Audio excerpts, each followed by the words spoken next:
conversation explores the art of thinking beyond the obvious. And today I have my special guest.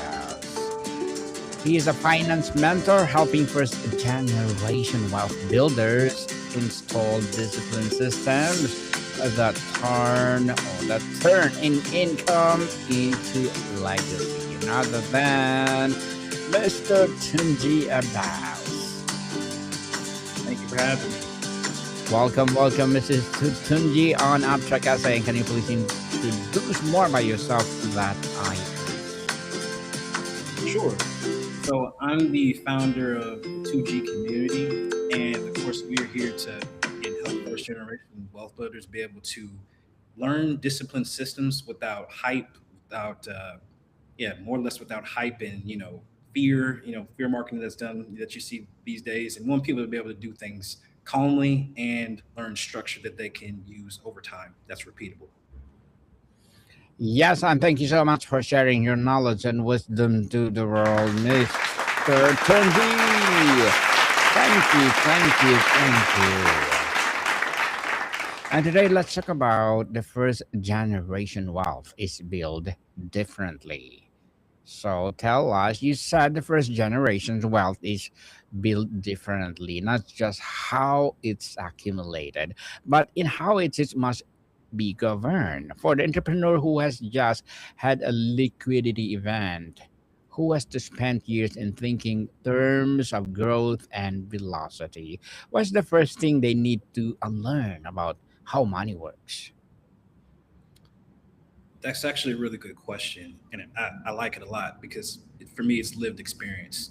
So for someone that's in that position that is now, come across a lot of liquidity that hasn't had a system cultivated prior, what they're really going to need to learn is the relationship that they have with money first, because I don't know if you've noticed this with professional athletes. I know it's pretty common in the U.S.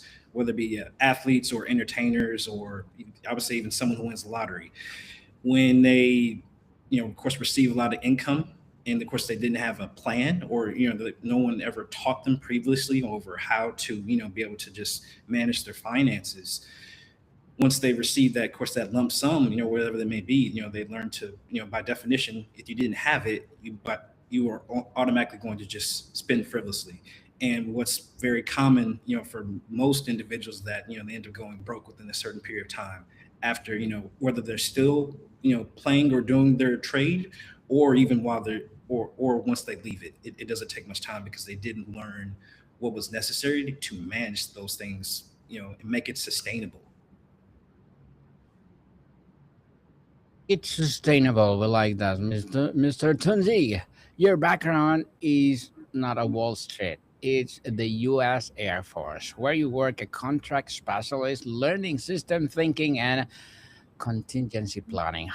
How did that military mindset of designing for disruption, not ideal condition, shape your understanding of what a first generation wealth builders actually need? That's another great question. Now, I would say for me, it was a baptism by fire, because I didn't expect to actually do that job. It just kind of happened. But I'm glad that it did, because ultimately, what it helped me learn actually private markets from a government contract standpoint. That, of course, that apply to a lot of what I do now, but also it helped me be able to understand contingency planning and having structure and systems that, again, because we, again, are also in the military, we deploy, we move around a lot by definition. And because people are constantly coming and going, you have to be able to have some form of turnover that allows, I would say, that allows the job to continue in spite of a person being there or not. So I learned very quickly that that's vital for any operation, whether that be, of course, in the military or elsewhere outside on the private sector. It's a non-negotiable, and it's something that's stuck with me ever since. Non negotiable indeed. You observe that the most financial strategies assume stability, Steady income, predictable markets, and emotional calm. For first generation wealth builder who has lived through the chaos of entrepreneurship, why is assumption not just wrong but dangerous? Could you repeat that question one more time? Definitely. You observe that most financial strategies assume stability, steady income, predictable markets, and emotional calm. For the first generation wealth builder who has lived through the chaos of entrepreneurship, why is that assumption not just wrong, but dangerous? Thank you for clarifying it. And that's another very good question and something that I've actually lived from experience. So when it comes to most financial advice that that's given, and of course that people or cultivate and give to others, it's missing context. And I believe context is very important as it applies to different individuals because not everyone can do the same thing at the same time. Because contextually, they might not be in the same financial position as person A in comparison to person C. Because as with anything that takes place, I always think of it from I always think from the perspective of how does that apply to me in my situation right now. And because some of those things are done from a one size fit all perspective, many people get lost. And of course, they're trying to do exactly what someone else told them to do, so they're taking that tactic, and unfortunately, that tactic isn't accounting for, again, the mindset, framework, and also the execution necessary for that tactic to be successful. And in addition to that, ensuring that it's something that's just repeatable, not just a one time thing. So that's where I feel a lot of things are missed, and what we aim overall to be able to fill that gap so that people can, again, again, someone that's obviously, yeah, that first generation wealth builder, again, they have a little bit more to lose because they're the first of whether that be their family or or whomever within this in a close proximity, and they yeah, they don't want to lose what they earn just because they got bad advice. There's good advice, but there's also trusted but bad advice. So that everything has to be in context. Very well said, Mr. Tunji. Very well said indeed. You talk about the paradox of fintech, more access, more data, more automation, and less emotional stability. Why has technology amplified our worst behaviors rather than fixing them? And what does that mean for someone trying to build wealth without inherited financial wisdom? I would say, like, having a lot of again, I love AI first off. However, Mhm. the problem with it, especially when it comes to things in the financial space, is I would say there are certain things that shouldn't be delegated just yet because as a person that needs to be able to be aware of what they're doing on a even a day to day, month to month basis, if you're not accounting for everything, that's how you usually miss, and that's where most people have a lot of their issues because they're not thinking of all the day to day things that they may maybe spending their money on. That again, yeah, it might be getting tracked on a an app that's telling you this. However, if you're not mindful or doing anything about it and structuring your life around it, it's it's just an accessory that's not helping you, right? So we again we like to take the best of both worlds. So again, in AI, again, AI having AI tools is great. However, you do need to physically be able to write and know everything that's going on within, of course, within your financial situation. Because again, knowing is power, and that gives you a bit more confidence. And you're not again, it's just something that you shouldn't always delegate out, especially externally, because AI is not perfect. It still needs human oversight. Certainly, entrepreneurs are trained to move fast, take risks, and trust their instincts. But you said that business momentum and financial momentum don't follow the same rules. Walk us through the scenario where the very instinct that built a business could destroy the wealth it created. That's a very good question. And I related actually a lot to, again, my early experience with being in Air Force contracting because most people, when they think of making money, they think of it happening quickly. So they think of gambling, or placing a bet or going to a casino. Again, that's where your quick, quote unquote quick money is. However, the people that are best, actually really good at that, they actually study it. They actually know what they're doing in that type of situation, so they understand the parameters. However, again, for me, being in that contract environment, I learned very quickly, even just from the even military side too. One thing that we kind of took, I would say, took notice of, as much as we need to be able to move quickly, there was a figure of speech that was very common. Most people that are in the service know this. That were in the service or served. It's called "hurry up but wait." Hurry up and wait. So yeah, I want you to get to these appointments or do all these things very quickly. However, things that are taking place on the back end after you've accomplished said task are going to take much longer. So, especially when it came to Air Force contracting, getting a vendor receive, winning a contract. Yeah, you receive the contract. It's for, let's say, X amount of dollars. However, you're not getting paid X amount of dollars immediately. That's going to be at least 30 days after it's been received, and that's assuming everything's done correctly, or in regards to what's been received and what hasn't. So that gave me a, again, firsthand experience that not everything is quick. So from a very so I'll say I would say from a regular civilian perspective, for different entrepreneurs, and what highlights, again, things that they should be mindful of. Not everything is meant to be fast in the traditional sense as most people market it, right? They need to be able to ensure that they're making calculated decisions quickly. So with 2G, we help people learn how to make calculated decisions. So that way, when they're receiving information as it applies to them, they can move quickly based on how it applies to them, and not just, again, just doing things just to do it.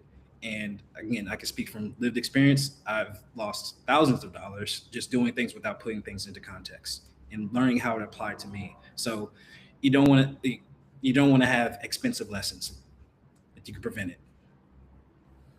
Beautifully articulated, Mr. Tunji. You've said that speed has become a liability in investing, and your guiding principles is low is stable, stable is fast. For someone who's a build their identity around decisiveness and quick action, what does it feel like to slow down? How do you help them to sit on their hands when every instinct says move? I really like that question, and I would say something I think of, as a kid, from the cartoons was, the tortoise and the hare, and seeing how much the rabbit was running, running circles around the tortoise, but still end up coming in second because the tortoise just took their time because they were going to the same destination, and just because someone is, again, moving fast doesn't mean, again, that applies to your, of course, an individual's particular situation.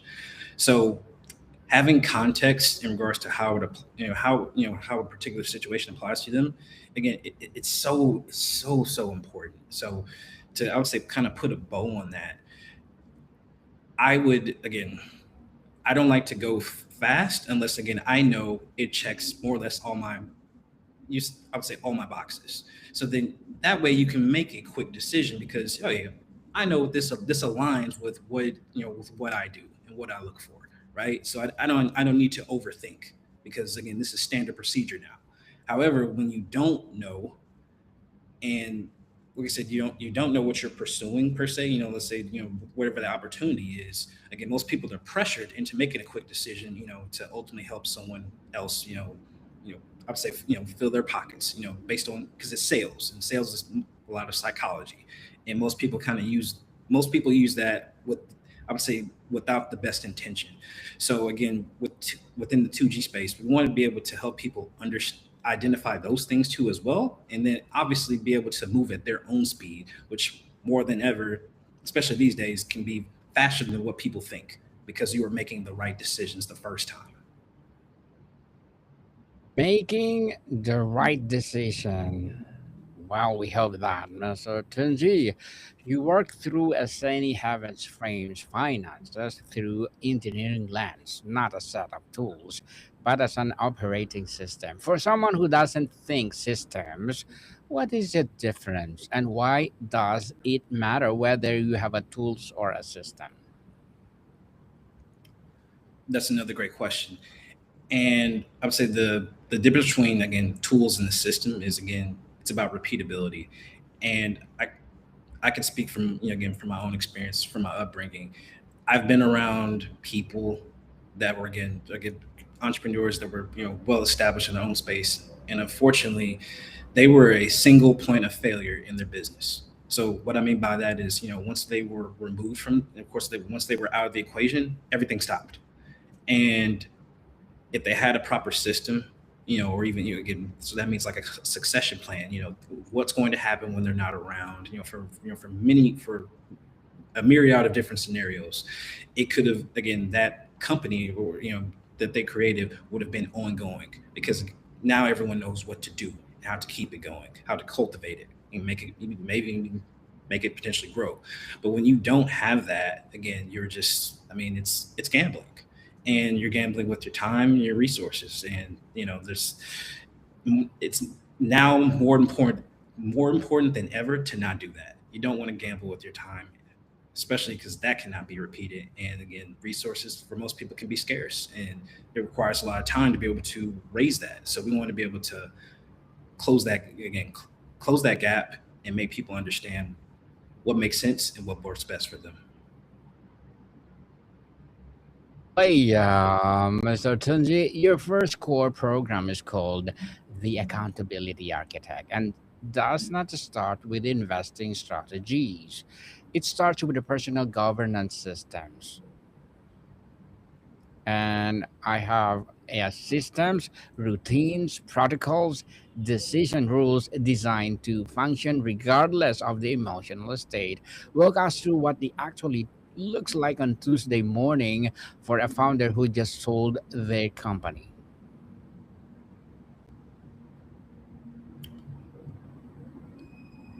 Thank you for Mr. that. Tunji. Yeah. Oh yeah, I was make sure you can hear me. Thank you for that. No, it's a great question. So as that a question applies to I would say a founder who sold their company on a Tuesday, I would tell that person again, you just sold, okay, so you just sold your company, you have this capital coming in. I want you to pause. Don't do anything. Again, congratulate. I would say, yeah, take a beat. Take a beat. Pause. Congratulations, you sold your company, which is a phenomenal accomplishment. However, because you've done that, now you've again opened up. I would say, in essence, a new scenario that you have not experienced. So the first thing you should truly do again is slow down. Again, slow down and pause. And now it's time to reframe and I would say reorganize how you're going to progress forward, especially in life with what you want to be able to do.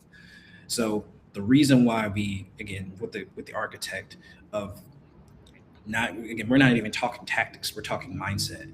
And again it goes back to my time within the military. Again, we had systems, we had structure.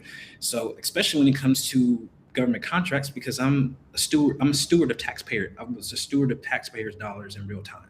So we have to be able to be responsible for what we're doing, and especially because the implications affect other people, right? So we're giving a lot of responsibility. And so as that applies to again that founder that just sold their company, I would say those same rules still apply. And it's even more pressure because those aren't even just taxpayer dollars. Those are doing now is for no that that's those are your dollars for you and your family.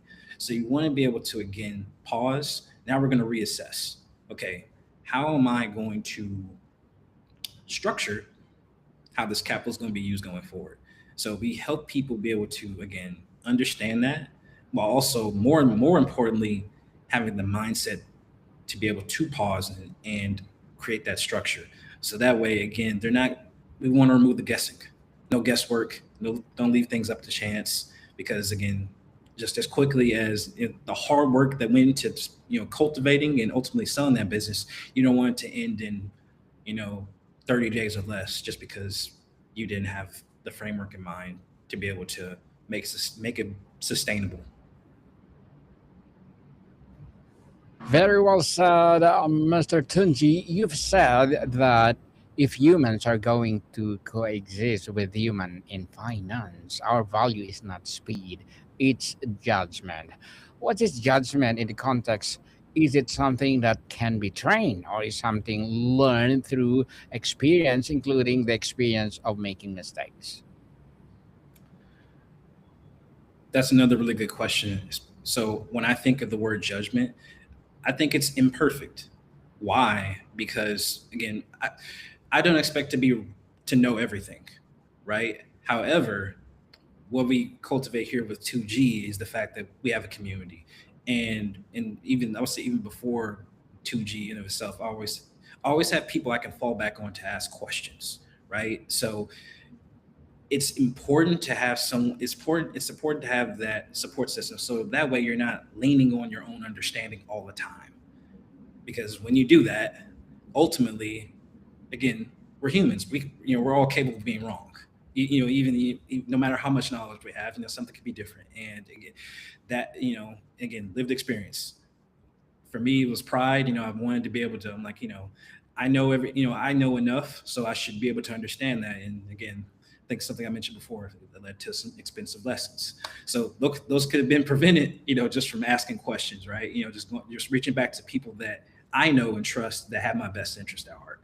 So that's why we cultivate this community. So there's always a place you can come back to and like, hey, ask these questions, especially as it applies to their particular situation.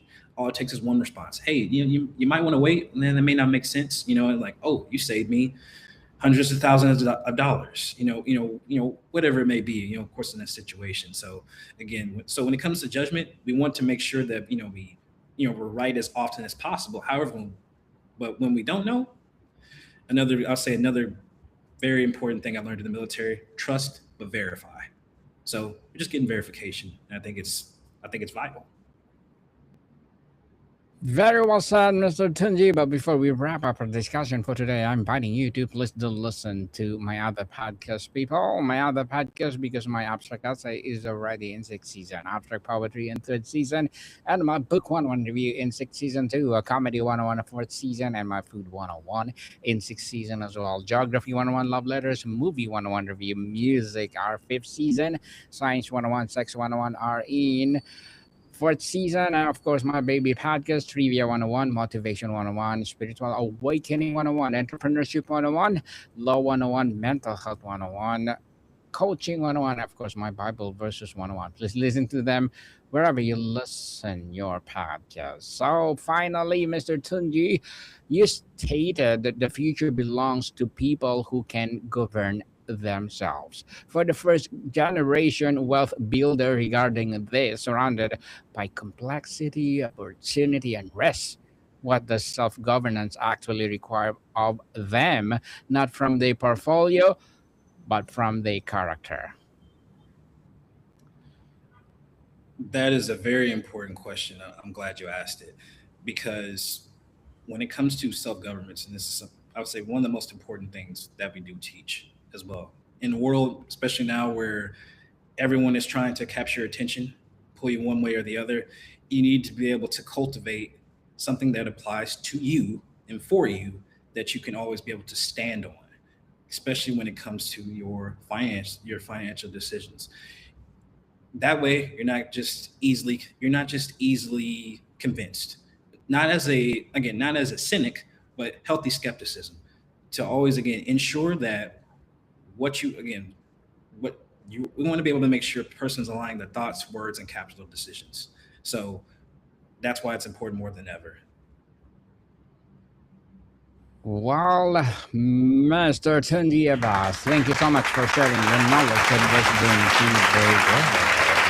And I'm inviting you to please do come over to my Entrepreneurship 101 and let's talk about more first generation wealth. Okay, so can you please invite our listeners to support your business, your advocacy, or whatever projects that you're doing right now? Oh, absolutely. And like I said, you have like I said, you actually have a few new describers from my side. I think that might be what we're jumping on the show. So thank you for introducing those new ones as well. But like I said, 2G is going to be going fully live here within the next couple of weeks. So everything was actually going to be flowing through the site that you see here on screen. So like I said, be able to have all my links posted there, social media, LinkedIn, and everything else. And like I said, thank you for having me. And like I said, I appreciate the support, and I want to make sure I return it both ways. Thank you. Yes, indeed. People support Mr. Tunji Abass because if you support him, for sure, more and more first generation wealth will be built. So, Mr. Tunji, looking forward for Entrepreneurship 101. Okay. Thank you so much for your time. Thank you. I appreciate it. Modicum people, see you soon.